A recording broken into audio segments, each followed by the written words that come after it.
ॐ नमस्ते ज्योतिराजाय विवेकानन्दसूरये सच्चित्सुखस्वरूपाय स्वामी तुम्हारिदे।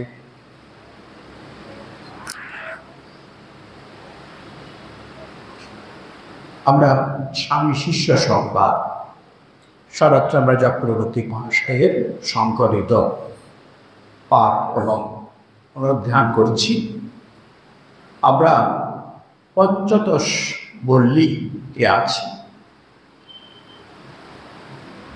এই স্বামী শিষ্য সংবাদে আমরা প্রতিনিয়ত স্বামীজির যে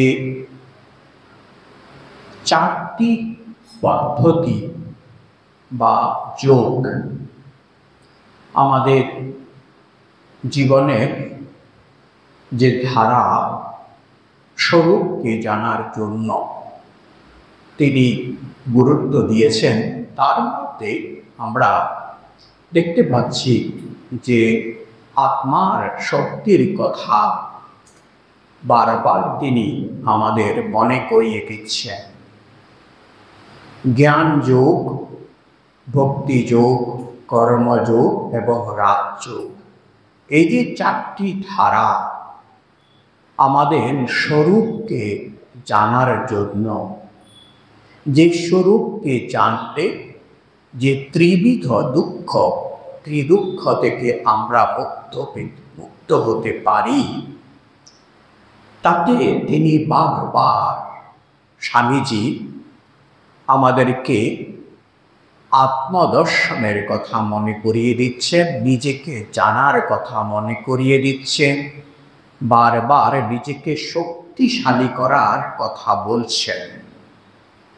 আমরা একটু স্মরণ করে নিতে পারি, গত ক্লাসে স্বামীজি এক জায়গায় বলেছেন বিভিন্ন প্রচলিত যে ধর্ম সাধনার কথা আছে তার আলোচনা প্রসঙ্গে তীর্থের কথা উঠেছে।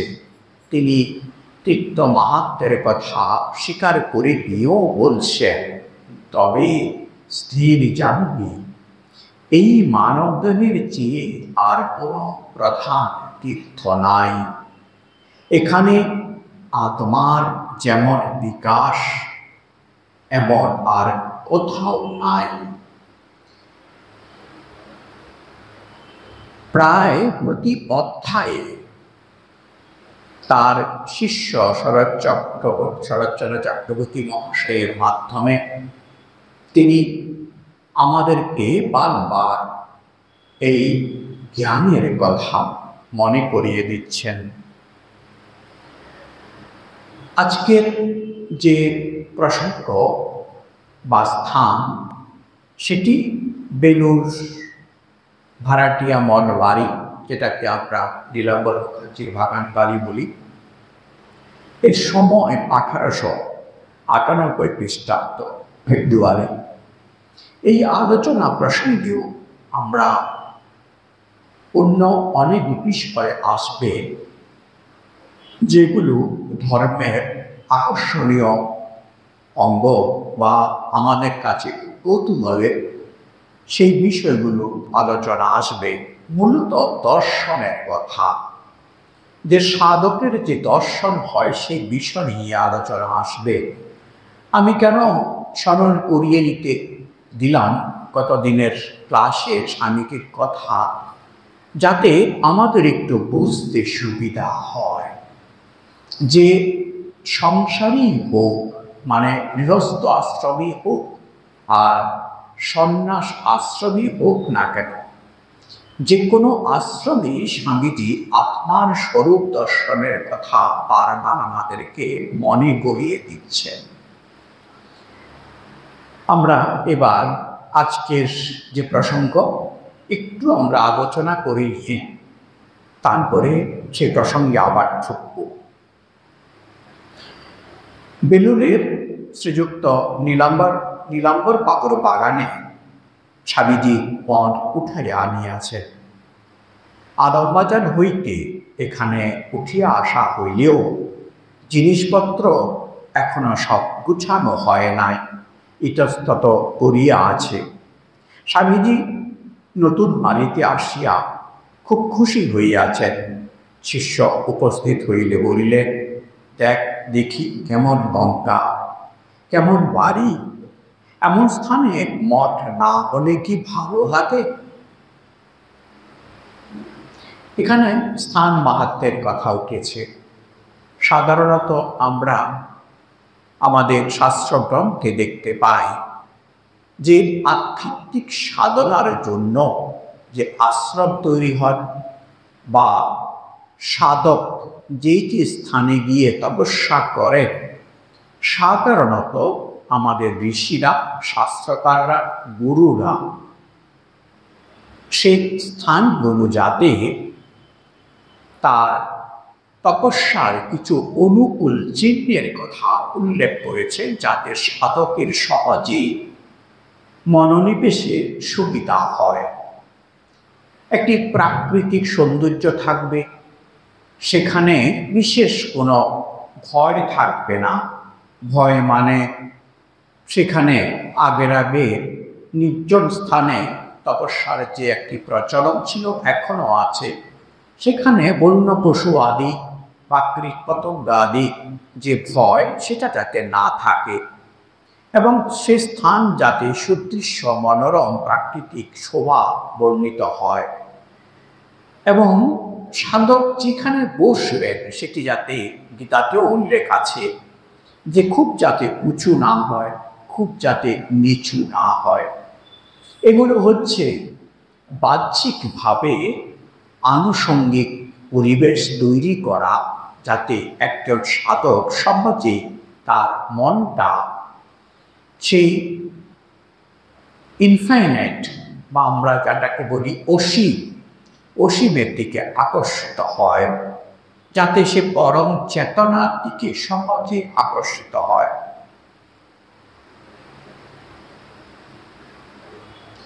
সন্ধ্যার পর শিষ্য স্বামীজির সহিত দোকানের ঘরে সাক্ষাৎ করিলে নানা প্রসঙ্গ হইতে লাগিল। ঘরে আর কেহই নাই। শিষ্য মধ্যে মধ্যে উঠিয়া স্বামীজিকে তাহাব সাজিয়া দিতে লাগিল এবং নানা প্রশ্ন করিতে করিতে অবশেষে কথায় কথায় স্বামীজির বাল্যকালের বিষয় জানিতে চাহিল। স্বামীজি বলিতে লাগিলেন, অল্প বয়স থেকেই আমি ডান পিঠে ছিল, নইলে কি নিঃসম্বলে দুনিয়া ঘুরে আসতে পারতুম রে? ছোট ছেলেবেলায় তা রামায়ণ গান শোনার বড় ঝোঁক ছিল। পাড়ার নিকট যেখানে রামায়ণ গান হইত, স্বামীজি খেলাধুলা ছাড়িয়া তথায় উপস্থিত হইতেন। বলিতেন, রামায়ণ শুনিতে শুনিতে একটি তন্ময় হইয়া তিনি বাড়ি ঘর দিয়া যাইতেন এবং রাত হইয়াছে বা বাড়ি চাইবে হইবে ইত্যাদি কোনো বিষয়ে খেয়াল থাকিত না। একদিন রামায়ণ গানে শুনিলেন হনুমান কলাবাগানে থাকে, অমনি বিশ্বাস হইল যে সেই রাত্রে রামগান শুনিয়া আর ঘরে না ফিরিয়া বাড়ির নিকটে কোনো এক বাগানে কলা গাছতলায় অনেক রাত্রি পর্যন্ত হনুমান দর্শন আকাঙ্ক্ষায় অতিবাহিত করিয়াছিলেন। হনুমানের প্রতি স্বামীজির অগাধ ভক্তি ছিল। সন্ন্যাসী হইবার পরেও মধ্যে মধ্যে মহাবীরের কথার সঙ্গে মাতোয়ারা বইয়া উঠিলেন। অনেক সময় মঠে শ্রী মহাবীরের একটি প্রস্তর মূর্তি রাখিবার সংকল্প করিতেন। পাঠ্যাবস্থায় দিনের বেলা তিনি সমবয়স্কদের সহিত কেবল আমোদ-প্রমোদ করিয়া বেড়াইতেন। রাত্রে ঘরের দ্বার বন্ধ করিয়া পড়াশোনা করিতেন। কখন যে তিনি পড়াশোনা করিতেন তাহা কেহ জানিতে পারিত না। শিষ্য জিজ্ঞাসা করিতেছে, মহাশয়, স্কুলে পড়িবার কালে আপনি কখনো কোনরূপ বিষাদ দেখিতেন কি? আমরা স্বামীজির ছোটবেলার তার কিছু ইচ্ছা, তার স্বভাব, সেটা সম্বন্ধে জানলাম। এবং তিনি যে বরাবরই খুব ডানপিটে ছিলেন, তার জীবন আমরা যারা পড়েছি আমরা সকলেই জানি। তাহলে একটি কথা কিন্তু একটা সূত্রধরের মতো আসছে যে আমাদের জীবনে শক্তির প্রয়োজন, সাহসিকতার বড়ই প্রয়োজন। আমরা জীবনের যে যে প্রফেশনেই থাকি না কেন, জীবিকাতেই থাকি না কেন, যে কোনো কাজেই থাকি না কেন, জীবনের যে অবস্থাতেই আমরা থাকি, আমাদের সাহস খুব প্রয়োজন। এবং এই সাহসটাও কিন্তু অভ্যাসের দ্বারা অর্জিত হয়। কিছুটা অবশ্যই সংস্কার থাকে, সেই সংস্কারও কিন্তু অভ্যাস থেকে আসে। একটি কথা খুব প্রচলিত আছে যে বীর ভোক্তা বসুন্ধরা, এই পৃথিবীটা শুধুমাত্র বীরদের জন্য। যারা ভীরু, এই পৃথিবী তাদের জন্য নয়। সে সংসারের সুখ বা কিছু মানসিক হোক বা ঈশ্বরকে বা স্বরূপকে জানার জন্য ত্যাগের পথে যে মানুষ চলতে শুরু করেছে, সে সাধকই হোক। প্রচণ্ড ইচ্ছা শক্তি এইটা খুবই প্রয়োজন। আমরা স্বামীজির জীবনেও সেটা দেখতে পাই। সেজন্য আজ এই ভারতবর্ষে নয়, শুধু সারা পৃথিবীতে স্বামীজি যেন একটি যৌবনের প্রতীক, যৌবনের দূত হিসাবে আইকন হয়ে গেছেন। এবং আনন্দ লাগে আমাদের দেখতে যে বর্তমান ভারতবর্ষে যে যুব দিবস পালিত হয়, স্বামীজির জন্মদিনকে কেন্দ্র করে সেটা পালিত হয়।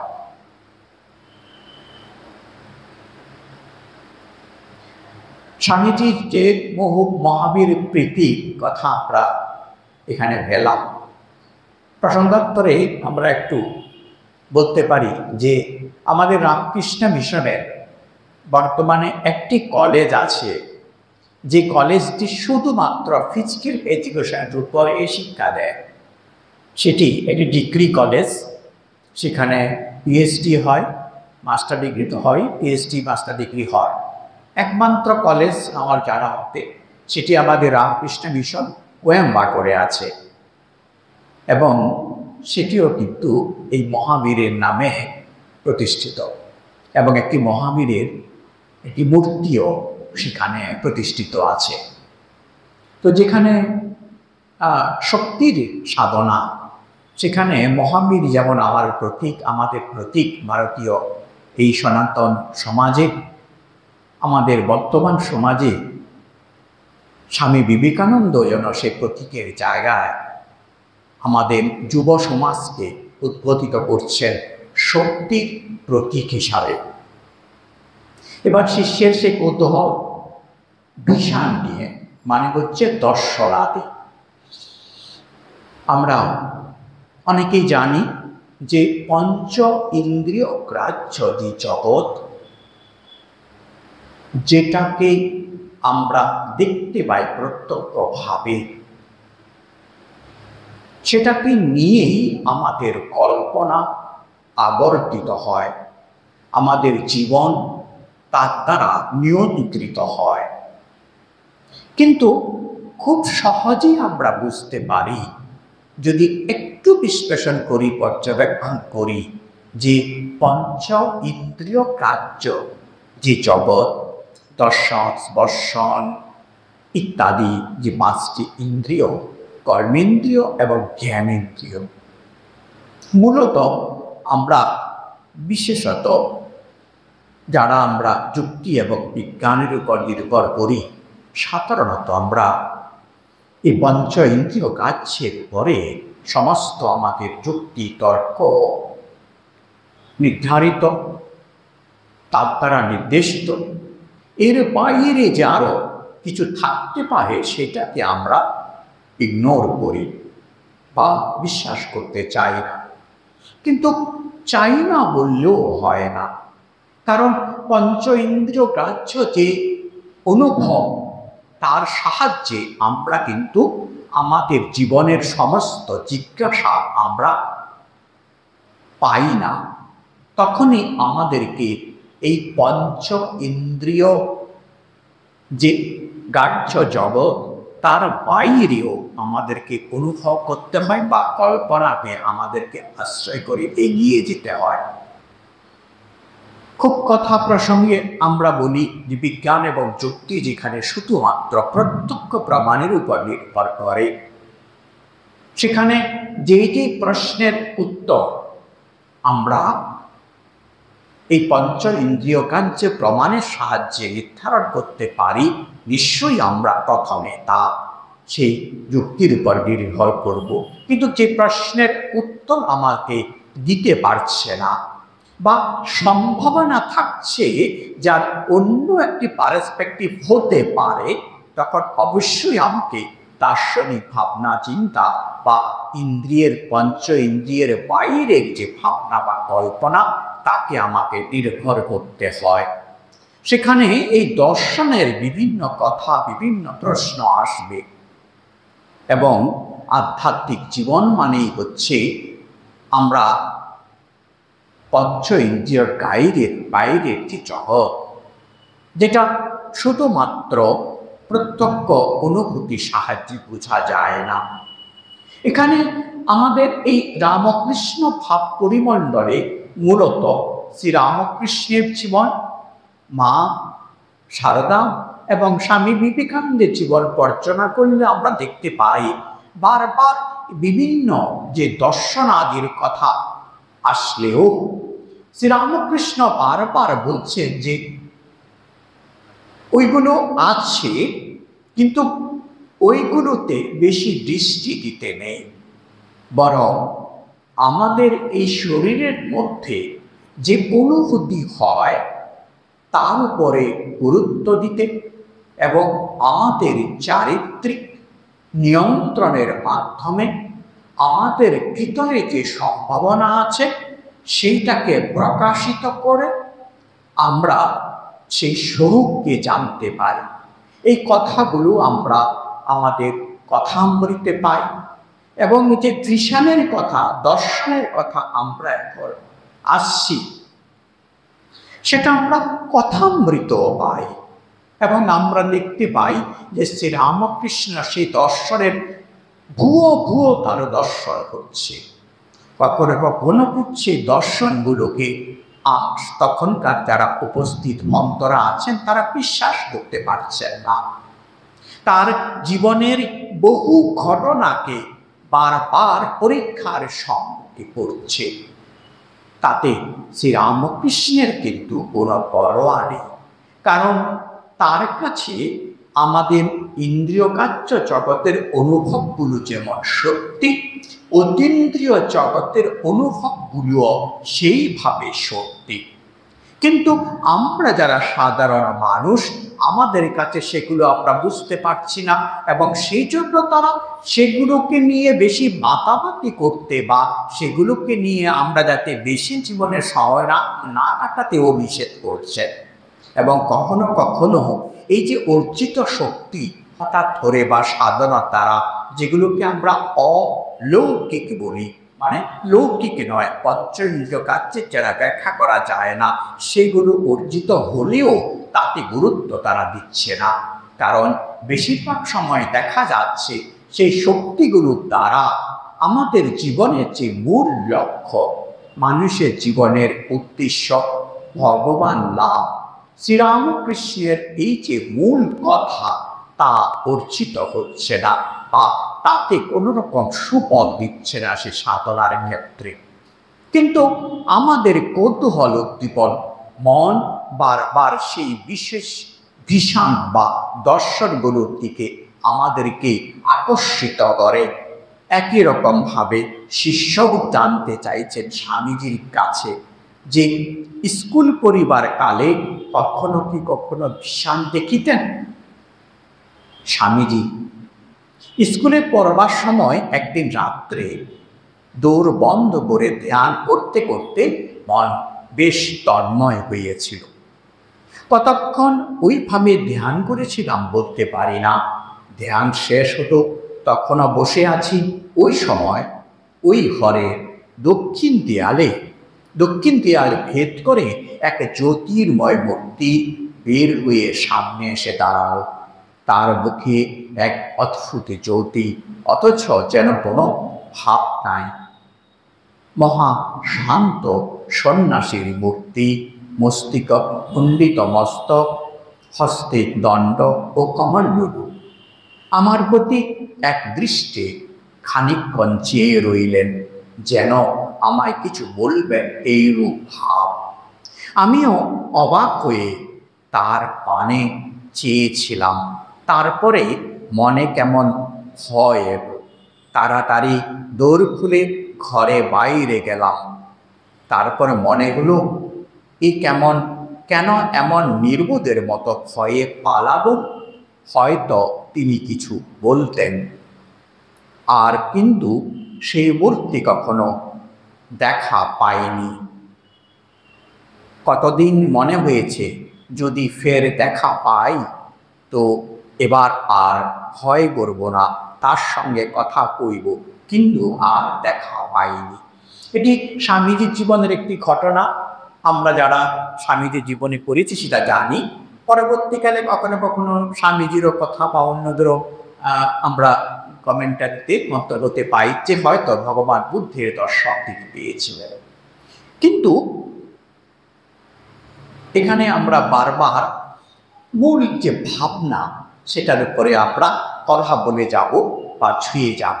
এই ধরনের যে দর্শন অনেক সময় আমাদের প্রাচীন মহারাজরা, গুরুরা বলেন যে অহরহর ভক্তদের দীক্ষার পরে যারা আন্তরিকভাবে একটু জপ ধ্যান করে তাদের এরকম বহুবিধ দর্শন হতে থাকে এবং তারা গুরুর কাছে এসে বলেন। তো বেশিরভাগ সময় মহারাজরা শুনে বলেন, ঠিক আছে, এটা আর কারোর কাছে বলো না, তুমি যেমন জপ ধ্যান করছো সেই মতো করে এগিয়ে যাও। তো প্রাচীন সন্ন্যাসীদের মতো কখনো কখনো আমাদের কাছেও এরকম কোনো কোনো ভক্তরা তাদের অনুভূতি বলতে চান। তা আমরা বলি যে বড়দের কাছে বলুন, এগুলো অন্যদের কাছে বলবেন না।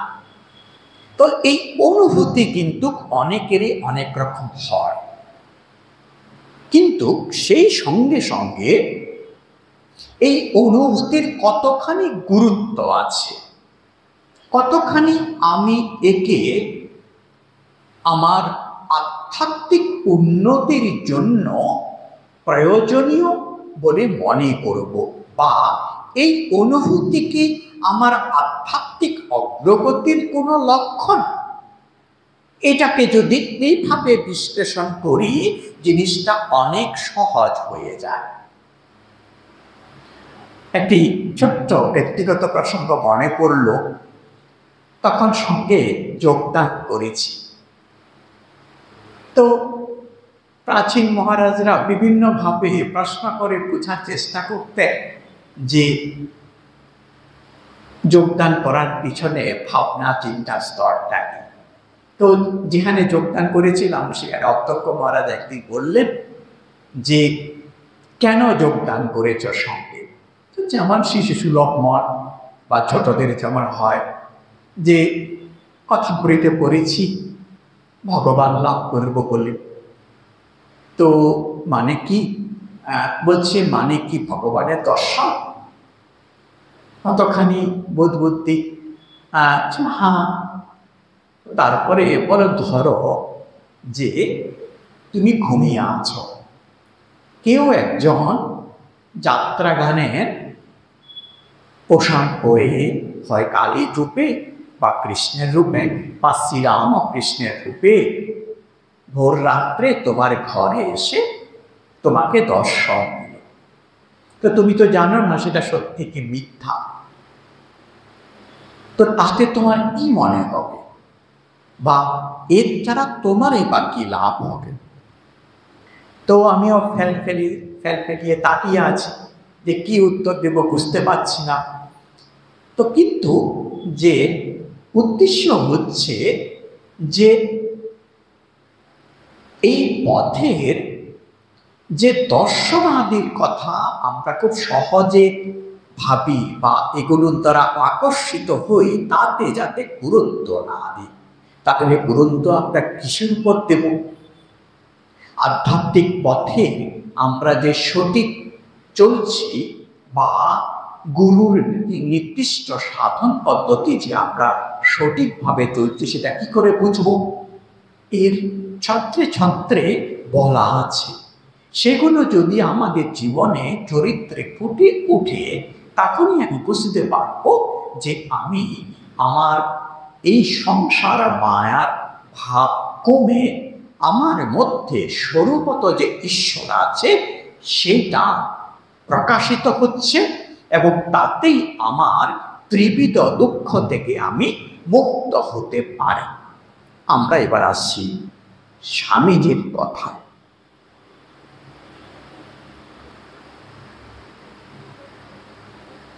শিষ্যের প্রশ্ন, তারপর এই বিষয়ে কিছু ভেবেছিলেন কি? স্বামীজি, ভেবেছিলাম, কিন্তু ভেবেচিন্তে কোনো কুল কিনারা পাইনি। এখন বোধহয় ভগবান বুদ্ধদেবকে দেখেছিলাম। কিছুক্ষণ বাদে স্বামীজি বলিলেন, মন শুদ্ধ হলে, কাম কাঞ্চনে বীতস্পৃহ হলে কত ভীষণ দিব্য দর্শন দেখা যায়, অদ্ভুত অদ্ভুত। তবে ওতে খেয়াল রাখতে নেই। ওই সকলে দিনরাত্র মন থাকলে সাধক আর অগ্রসর হতে পারে না। শুনিসনি ঠাকুর বলতেন, কত মনি পড়ে আছে চিন্তামণির নাচ দুয়ারে। আত্মাকে সাক্ষাৎকার করতে হবে। ও সব খেয়ালে মন দিয়ে কি হবে? একই সুর আমাদের জন্য যেন একটি সুস্পষ্ট নির্দেশিকা দিচ্ছেন স্বামীজি। কথাগুলো বলিয়াই স্বামীজি তন্ময় হইয়া কোন বিষয় ভাবিতে ভাবিতে কিছুক্ষণ মৌনভাবে অবস্থান করিলেন। তারপর আবার পড়িতে লাগিলেন, দেখ, আমেরিকায় অবস্থান কালে আমার কতকগুলি অদ্ভুত শক্তির স্ফুরণ পেয়েছিল। লোকের চোখের ভিতর দেখে তার মনের ভিতরটা বুঝতে পারত মুহূর্তের মধ্যে। কে কি ভাবছে না ভাবছে, কারো অমলকমত প্রত্যক্ষ হয়ে যেত, কারোকে কারোকে বলে দিত। যাদের যাদের বলতো তাদের মধ্যে অনেকে আমার চেলা হয়ে যেত, আর যারা কোনরূপ মতলব আঁকিয়ে আমার সঙ্গে মিশতে আসতো, তারা ওই শক্তির পরিচয় দিয়ে আমার দিকে মারাতো না। যখন শিকাগো প্রবৃত্তি শহরে বক্তৃতা শুরু করলুম, তখন সপ্তাহে 12টা-14টা, কখনো আরো বেশি লেকচার দিতে হতো। অত্যধিক শারীরিক ও মানসিক শ্রমে মহাক্লান্ত হয়ে পড়ত। যেন বক্তৃতার বিষয় ফুরিয়ে যেতে লাগলো। ভাবতুম কি করি, কাল আবার কোথায় থেকে নতুন কি বলবো। নতুন ভাব আর যেন জুটতো না। একদিন বক্তৃতার পরে শুয়ে শুয়ে ভাবছি, তাই তো এখন কি উপায় করা যায়। ভাবতে ভাবতে একটু তন্দ্রার মতো এলো। সে অবস্থায় শুনতে পেল কি আমার পাশে দাঁড়িয়ে বক্তৃতা করছে। কত নতুন ভাব, নতুন কথা, সেসব যেন ইহ জন্মে শুনিনি, ভাবিও নি। ঘুম থেকে উঠে সেগুলো স্মরণ করে রাখলুম আর বক্তৃতায় তাই বলল। এমন যে কতদিন ঘটেছে তার সংখ্যা যেন নেই। শুয়ে শুয়ে এমন বক্তৃতা কতদিন শুনেছি। কখনো বা এত জোরে জোরে বক্তৃতা হতো যে অন্য ঘরের লোক আওয়াজ পেত ও পরদিন আমায় বলতো, স্বামীজি, কাল অত রাত্রে আপনি কার সঙ্গে এত জোরে কথা কইছিলেন? আমি তাদের সে কথা কোনোরূপে কাটিয়ে দিতুম। সে এক অদ্ভুত কাণ্ড। শিষ্য স্বামীজির কথা শুনিয়া নির্ভীক হইয়া ভাবিতে লাগিল এবং বলিল, মহাশয়, তবে বোধহয় আপনি সূক্ষ্ম দেহে ঐরূপ বক্তৃতা করিতেন এবং স্থূল দেহে কখনো তার প্রতিধ্বনি বাহির হইত। শুনিয়া স্বামীজি বলিলেন, তাই হবে। শিষ্য স্বামীজির ভাবনা জানতেন। তার যে যুক্তি নির্ভর বেদান্তিক অ্যাপ্রোচ বা বেদান্তের সহজ সরল যে একেবারে সুনির্দিষ্ট ভাবনা স্বামীজির, সেটা সম্বন্ধে সচেতন ছিলেন। সেজন্য শাস্ত্র উক্তভাবে তিনি তাকে বললেন এবং বোঝাবার চেষ্টা করলেন, বা বলা যেতে পারে এমন একটি প্রশ্ন করলেন যে স্বামীজির ভাবনাটা কি জানার জন্য, যে এত তন্ময় হয়ে তিনি তার একটা ব্যক্তিগত অনুভূতি বলছেন, যে হয়তো খানিকটা অন্য কিছু হয়তো বলবেন। শিষ্যের প্রশ্নের মধ্যে যেন সেই ধরনের একটু ভাবনা ছিল, বা বলা যেতে পারে সেটাকে স্বামীজির সে ভাবনাটাকে একটু চেপে দিয়ে তাকে স্বামীজিকে যেন অন্যদিকে একটু নির্দেশিত করছেন, যে এটা কিছু না, এটা শাস্ত্রের ভাবনার মধ্যে। কিন্তু তারপরে স্বামীজি বলছেন যে এরকম অনেক নিজের চোখে শুনেছি, এটা আমরা পরবর্তীকালেও আসব, যে যা আমি কোনো ব্যাখ্যা দিতে পারছি না, কিন্তু তাই বলে সেটার যে ব্যাখ্যা দিতেই হবে তার কোনো প্রয়োজন নেই। একটি অনুভূতি আমার ঘটেছে, এটা এই রকম, সেটা সবটা যে আমি বুঝতে পেরেছি বা এটা যে ব্যাখ্যা পেয়েছি তা কিন্তু নয়। এটা আমরা আগেও পড়েছি। স্বামীজির জীবনে এই ধরনের কয়েকটি ঘটনা তিনি প্রত্যক্ষ সাক্ষী হয়েছেন বা তার অনুভব হয়েছে, এবং তিনি পরিষ্কার বলছেন যে এইটা আমি কোনো কিছুই বুঝতে পারিনি, কিন্তু এইটা প্রত্যক্ষভাবে আমার সঙ্গে ঘটেছিল, আমি সেটার শুধুমাত্র বর্ণনা করছি। স্বামীজির যে এই অনুভূতি, আমাদের শাস্ত্রমতে আমাদের সূক্ষ্ম শরীর স্থূল শরীরের কথা আছে। স্থূল শরীর একই রকমভাবে আমাদের জীবনকে নিয়ন্ত্রিত করে সূক্ষ্ম শরীর এবং স্থূল শরীর। এখানে সূক্ষ্ম শরীরের কথা বলছেন, যে সে সূক্ষ্ম শরীর আপনাকে সেই আপনার ভাবনাকে সংগঠিত করে আপনাকে শুনিয়েছে, সেটাই আপনি পরে স্থূল শরীরে আবার বক্তৃতা করেছেন। তারই প্রতিধ্বনি স্বামীজি হয় বলছেন যে হয়তোবা তাই হবে। আবার আমেরিকার কথা উঠল। স্বামীজি বলিলেন, সে দেশের পুরুষদের চেয়ে মেয়েরা অধিক শিক্ষিতা। এটা কি সামাজিক বর্ণনা আসছে, তারপরে আবার আমরা আগের প্রসঙ্গে আসব। বিজ্ঞান দর্শনে তারা সব মহাপণ্ডিত। আমরা জানি তখন যে ইউরোপ যে নবজাগর তখন ঘটে গেছে, দর্শন এবং বিজ্ঞানে তারা অনেকখানি আমাদের থেকে এগিয়ে গেছে। তাই তারা আমায় অত খাতির করত। পুরুষগুরু দিনরাত খাটছে, বিশ্রামের সময় নেই। মেয়েরা স্কুলে অধ্যাপনা করে মহাবিদুষী হয়ে দাঁড়িয়েছে। আমেরিকা যেদিকে চাইবি কেবল মেয়েদের রাজত্ব। এটি একটি সুন্দর সামাজিক অবস্থা, এবং স্বামীজি পরবর্তীকালে আমাদের ভারতবর্ষেও নারী শিক্ষা এবং নারীদের অধিকারের কথা তিনি বলেছেন। শিষ্য, আচ্ছা মহাশয়, গোরা খ্রিস্টানেরা সেখানে আপনার বিপক্ষ হয় নাই? স্বামীজি, হয়েছিল বই কি। আবার যখন লোকে আমায় খাতির করতে লাগলো, তখন পাত্রীরা আমার পিছনে খুব লাগলো। আমার নামে কত কুৎসা কাগজে লিখে রটনা করেছিল, কত লোক আমায় তার প্রতিবাদ করে বলতো। আমি কিন্তু কিছুই কার্য করতাম না। আমার দৃঢ় বিশ্বাস চালাকির দ্বারা জগতে কোনো মহৎ কার্য হয় না।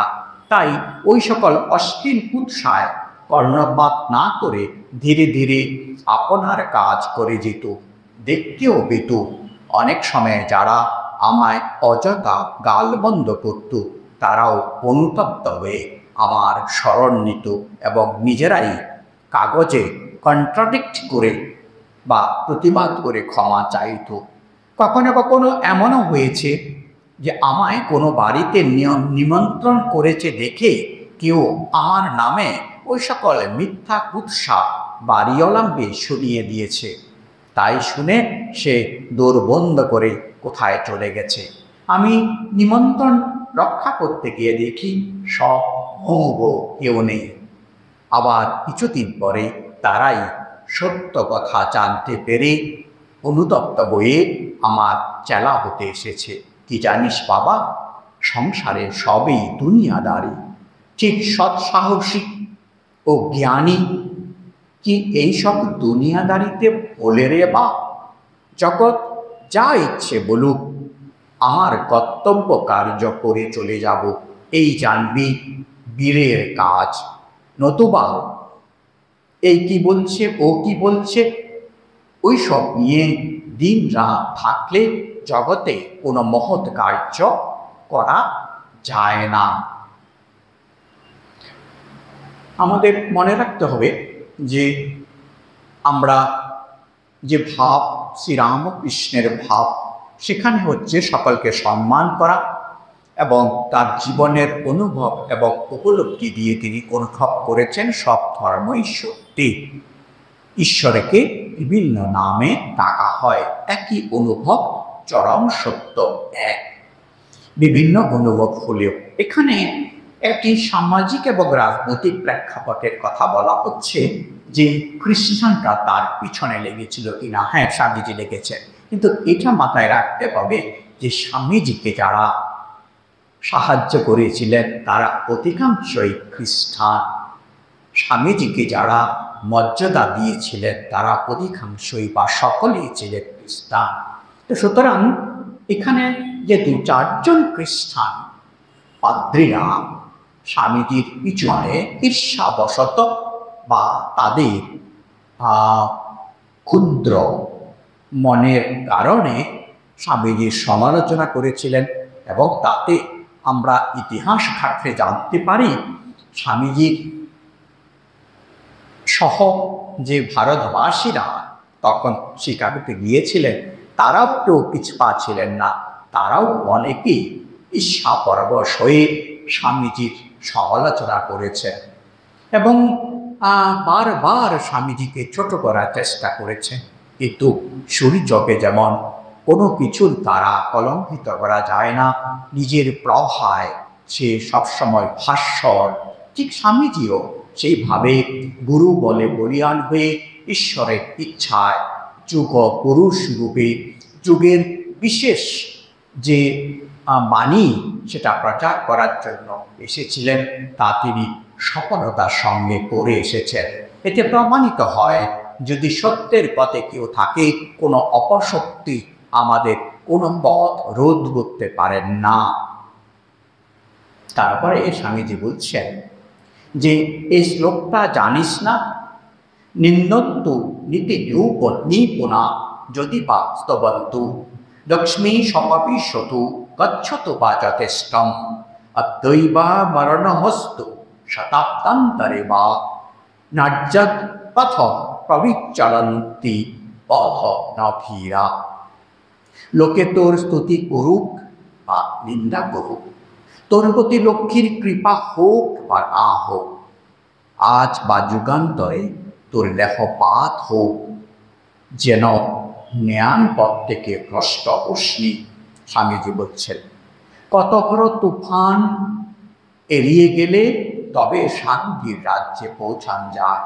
যে যত বড় হয়েছে তার উপর তত কঠিন পরীক্ষা হয়েছে। পরীক্ষার কষ্টি পাথরে তার জীবন ঘষে মেজে দেখে তবে তাকে জগৎ বড় বলে স্বীকার করেছে। যারা ভীরু কাপুরুষ তারাই সমুদ্রের তরঙ্গ দেখে তীরে নৌকা ডোবায়। মহাবীর কি কিছুতে দিকপাত করে রে? যা হবার কৌকে আমার ইষ্টলাভ আগে করবই, এই হচ্ছে পুরুষকার। এই পুরুষকার না থাকলে শত দৈব তোর জড়ত্ব দূর করতে পারে না।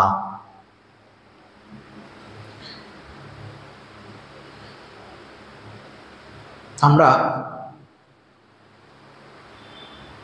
স্বামীজির জীবনের যে তীব্র পুরুষকারের কথা এখানে ফুটে উঠছে, একই ধারা বীরত্বের কথা এখানেও হচ্ছে।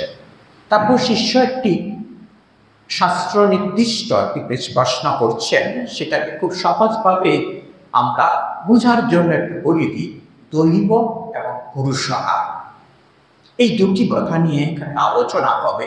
পুরুষকার যখনই আমরা বলছি, পুরুষকার মানে এখানে যে কোনো একটি বিশেষ চেষ্টা, প্রচেষ্টা, উদ্যম করা। কিন্তু এছাড়া শাস্ত্রের পুরুষকারের আমরা ধর্ম, অর্থ, কাম, মোক্ষ, এই পুরুষকারের কথা আমরা বর্ণনা পাই। যে আমাদের জীবনের বিভিন্ন যে ধারার আমাদের জীবন, সেখানে আমাদের লক্ষ্য এক হয় না। সেখানে চারটি পুরুষকারের কথা বলা হচ্ছে। সেটি হচ্ছে একটি শাস্ত্রীয় ব্যাখ্যা। এখানে পুরুষকারের আরেকটি অর্থ আছে, সেটা হচ্ছে উদ্যম, কোনো কিছু করার জন্য বিশেষ প্রচেষ্টা। শিষ্যের প্রশ্ন, তবে দৈব নির্ভরতা কি দুর্বলতার চিহ্ন? এটি অনন্তকালের একটি প্রশ্ন, বারবার এটি জিজ্ঞাসিত হয়েছে এবং এটা নিয়ে আমাদের সকলের কৌতূহল যে আমরা যে জীবন চালাচ্ছি বা আমাদের বর্তমান জীবন যে প্রভাবিত হচ্ছে, এটি কি ভাগ্যের দ্বারা নাকি আমাদের প্রচেষ্টার দ্বারা হচ্ছে? এটি একটি জটিল প্রশ্ন, এক কথায় এর উত্তর দেওয়া যায় না। প্রথমে আমরা স্বামীজির উত্তরটা শুনে নিই, তারপরে আমরা আমাদের ব্যক্তিগত মতগুলোকে বলব।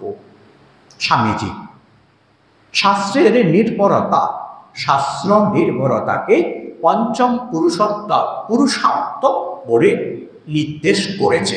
চার পুরুষার্থের কথা আমরা বললাম, এখানে শাস্ত্রের উপরে এই নির্ভরতাকে পঞ্চম পুরুষার্থ বলে বলা হচ্ছে। কিন্তু আমাদের দেশে লোকে যেইভাবে দৈব করে, ওটা মৃত্যুর চিহ্ন। মহান কাপুরুষতার পরিমাণ কি কিংবাকার একটা ঈশ্বরের কল্পনা করে তার ঘাড়ে নিজের দোষ চাপানোর চেষ্টা মাত্র। ঠাকুরের সেই গৌহত্যা পাপের গল্প শুনিসনি? সেই গোহত্যা পাপে শেষে বাগানের মালিককে ভুগে মরতে হলো। কথামৃতে সে গল্প আমরা জানি। বাগানে একটি গরু মরেছিল, তো গৌহত্যার পাপ বাঁচার থেকে তিনি বিভিন্ন রকমের অবলম্বন করলেন, যেটা আমি করিনি, হাত করেছি ইত্যাদি ইত্যাদি, ইন্দ্রের দোষ ইত্যাদি ইত্যাদি। তো যাই হোক, সেখানে পরবর্তীকালে কিন্তু তিনি নিজেই তাতে সে কর্মফল নিতে হলো। আজকাল সকলে যথা নিযোগ্যস্মি তথা কর, এটি একটি শেষ শরণাগতি বা গীতার একটি কথা। অর্জুন বলছে শ্রীকৃষ্ণকে যে, হে প্রভু, তুমি আমাকে যাই করাবে আমি তাই করব।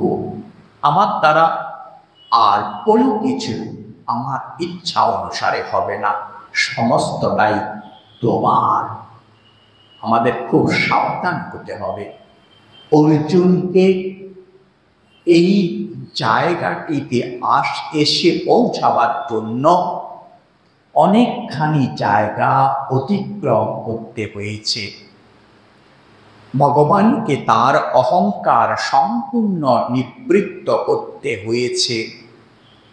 বিভিন্নভাবে তার সেই অনুভূতি ভগবান করিয়েছেন এবং এইটা যখন বলছেন তখন তার বিশ্বরূপ দর্শন হয়ে তিনি বুঝতে পেরেছেন যে আমি কর্তা নই, এই যুদ্ধে স্বয়ং মধুসূদন জনার্দনই কর্তা।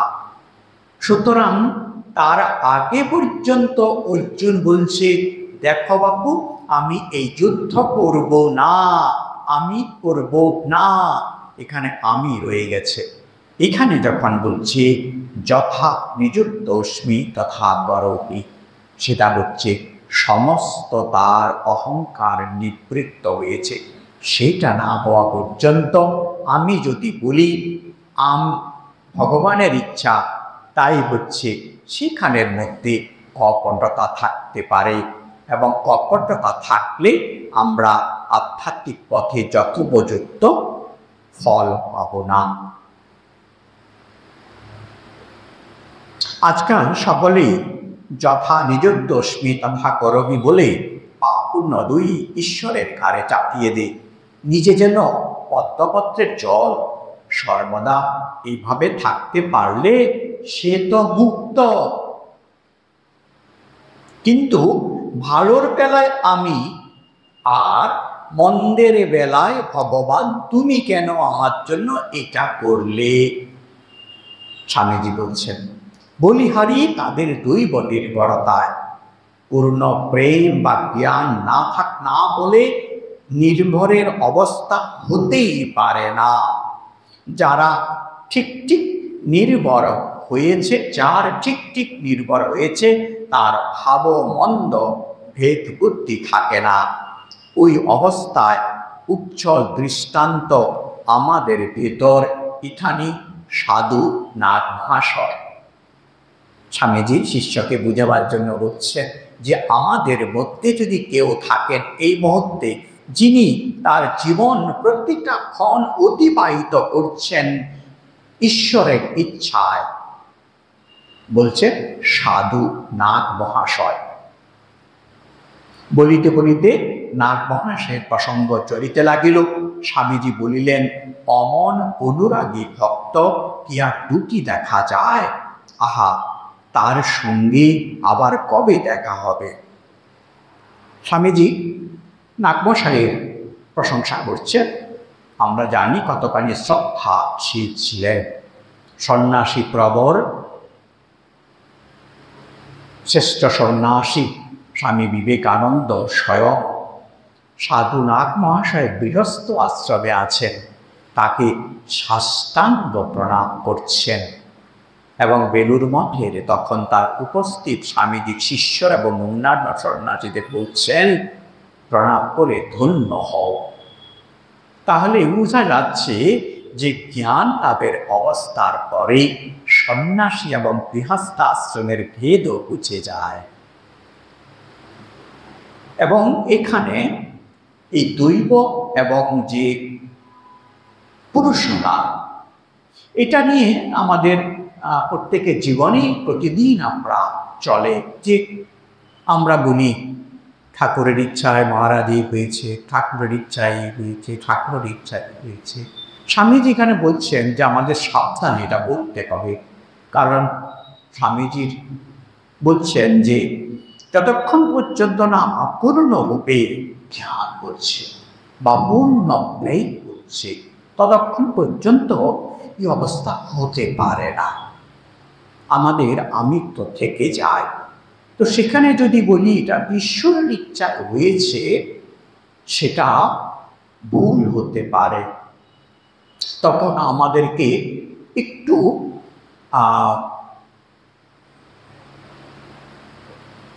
সাবধানতা অবলম্বন করা প্রয়োজন, না হলে অপরাধ হতে পারে।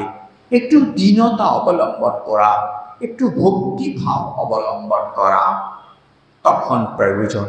যে হে ঠাকুর, আমার বোধ এবং বুদ্ধিমত আমি এটা চেষ্টা করছি, আমার অহংকার তুমি কমিয়ে দাও, আমার ইচ্ছা অনিচ্ছাটাকে কমিয়ে দাও, অবস্থা যেমন যেমন আসে সেটাকে গ্রহণ করার শক্তি দাও, যাতে আমি বলতে পারি যে তুমি দিয়েছ আমাকে এটা। তখন আমাদের যে বলা তার ইচ্ছা এটা হয়েছে, তখন ঠিক হবে। না হলে আমাদের আচরণে কিন্তু অসত্য হয়ে যাবে। এইটা আমাদেরকে সাবধানতা অবলম্বন করতে হবে, একটু দীনতার অভ্যাস করতে হবে, একটু ভক্তির অভ্যাস করতে হবে। বারবার একটু প্রার্থনার কথা বলা হচ্ছে, না হলে আমাদের এই যে যেটাকে আমরা বলি স্থূল অহংকার, আমাদের কাঁচা অহংকার, সেটা কখনো কখনো আমাদেরকে ভুলভাবে আমাদের কাছে প্রকাশিত হয়, যেন ঈশ্বরের ইচ্ছা। এটা আমাদেরকে খুব সাবধান হতে হবে। এবং স্বামী তুরীয়ানন্দজি মহারাজকে একবার জিজ্ঞাসা করা হয়েছিল যে এই দৈব আর এই পুরুষারা, আসলে শাস্ত্রের যে কথা, যারা অ্যাডভান্স সাধক তাদের কথা কোনটাই দৈব নির্ভরে হয়, আসলে পুরুষরাও হয় না। কিন্তু সেটা বলার জন্য অধিকারী করতে হবে, অধিকারী না হওয়া পর্যন্ত সেটা যদি বলি, আমাদের যে ভুল আচরণ, জাগতিক আচরণ, যেটা আধ্যাত্মিক পথে আমরা না গিয়ে পুনঃ সংসারে আবর্তিত হচ্ছি, পুনঃ আরও বন্ধনের মধ্যে আমরা আবদ্ধ হচ্ছি, অথচ মনে হচ্ছে যেন আমরা মুক্তির দিকে যাচ্ছি, যেটাকে অনাসক্তির দিকে যাচ্ছি, সেটা ঠিক নয়। সেজন্য আমাদেরকে একটু সাবধানতা অবলম্বন করতে হবে। স্বামী তুরীয়ানন্দজির কথা বলছিলাম, সেখানে সাধন পথে এই দৈব এবং পুরুষকারের কথা বলতে গিয়ে তিনি জিজ্ঞাসিত বলিয়ে বলছে যে এটা অনেকটা আমাদের কাপড় সেলাই করার যে দর্জি, তিনি যে কাঁচি দিয়ে কাপড় কাটে, বা আমরা কাঁচি যখন ব্যবহার করি, কাঁচির দুটি ফলা, এই দুটি ফলা আমরা কাপড় বা কাগজ যখন কাটি, একটি ফলা যদি গণ্ডগোল থাকে আমরা কাটতে পারি না, বা আমাদের ধরাও যদি গণ্ডগোল হয়, মানে বক্তব্য হচ্ছে যে দুটি যদি সমান তালে পড়ে তখনই সে কাপড় বা কাগজ কাটবে। এটা আমাদের প্রায় সকলেরই এই অনুভূতি আছে। তো আমাদের এই দৈব এবং পুরুষকার প্রায় অনেকটা সেই রকম, দুটোই যেন সমান তালে চলে। অনেকটা আমাদের ঠাকুরের কি ভাবনা যে জ্ঞান ও মিশ্র ভক্তির কথা বলছে, যে জ্ঞান এবং ভক্তি দুটোকে অবলম্বন করলে এই সমস্যায় থেকে আমরা খানিকটা মুক্তি পাব।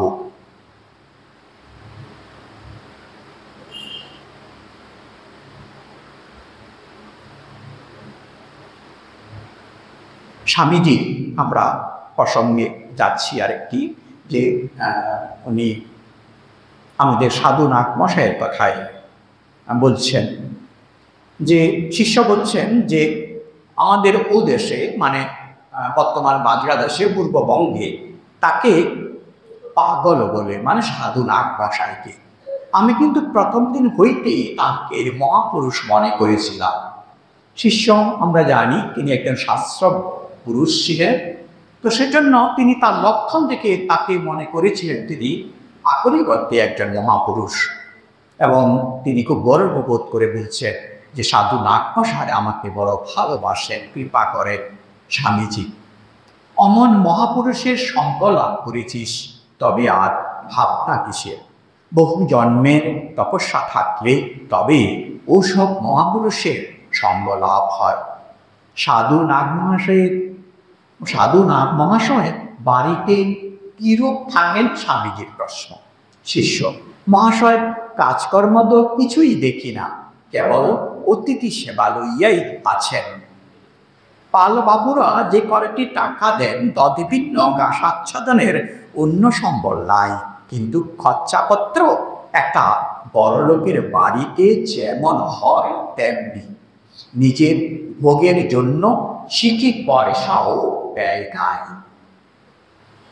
অতটা ব্যয় সবই কেবল পরসেবাতে। সেবা সেবা ইহানে তাহার জীবনে মহাব্রত বলিয়া মনে হয় যেন ভূতে ভূতে আত্মদর্শন করিয়া তিনি অভিন্ন জ্ঞানী জগদেব সেবা করিতে ব্যস্ত আছেন। সেবার জন্য নিজের শরীরটাকে শরীর বলিয়া জ্ঞান করেন না, যেন বেহুশ। বাস্তবিক শরীর জ্ঞান তাহার আছে কিনা সে বিষয়ে আমার সন্দেহ হয়। আপনি যে অবস্থাকে সুপার কনসাসনেস বলেন, আমার বোধ হয় তিনি সর্বদা সেই অবস্থা লাভ করেছেন বা সেই অবস্থায় অবস্থান করেন। স্বামীজি তা না হবে কেন? ঠাকুর তাকে কত ভালোবাসতেন। তোদের বাংলাদেশে এবার ঠাকুরের ওই একটি সঙ্গী এসেছে, তার আলোকে পূর্ববঙ্গ আলোকিত হয়ে আছে। স্বামীজির শিষ্য স্বামীজিকে বলছেন যে আপনি যে অবস্থাকে বলেন জ্ঞানাতীত অবস্থা, সুপার কনসাসেস অবস্থা, শিষ্যের সাধু রামমহাশয়ের জীবন যেটা সেই অবস্থায় উত্তীর্ণ হয়েছে, তিনি যেন সর্বদা সেই অবস্থায় অবস্থান করেন এবং শুধুমাত্র সেবা সেবা এবং কেমন সেবা? অভিন্ন জ্ঞানে। সেবক এবং সেবক, যে যিনি যাকে সেবা করছেন আর যিনি করছেন, এই দুটির মধ্যে কোনো পার্থক্য নেই এবং নিজের যে শরীর তার ভোগের বিন্দুমাত্র ইচ্ছা নেই এবং নিজের শরীরের জ্ঞান পর্যন্ত তার বাস্তবিক যে অনুভূতি সেটাও কমে গেছে। এই হচ্ছে অবস্থা। তো আজকে আমরা আমাদের এই অনুষ্ঠান আমরা এখানেই শেষ করছি।